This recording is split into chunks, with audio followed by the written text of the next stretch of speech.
திருப்பத்தூர் மாவட்டம் நாட்றாம்பள்ளியை அடுத்த ஜங்கலாபுரம் கிராமத்தில் எருது விடும் திருவிழா வெகு விமர்சையாக நடைபெற்றது.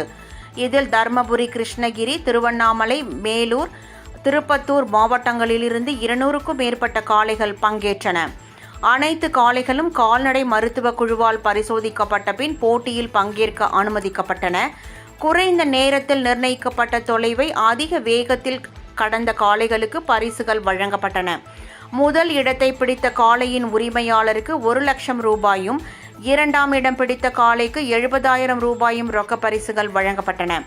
இது தவிர 66 சிறப்பு பரிசுகள் வழங்கப்பட்டன.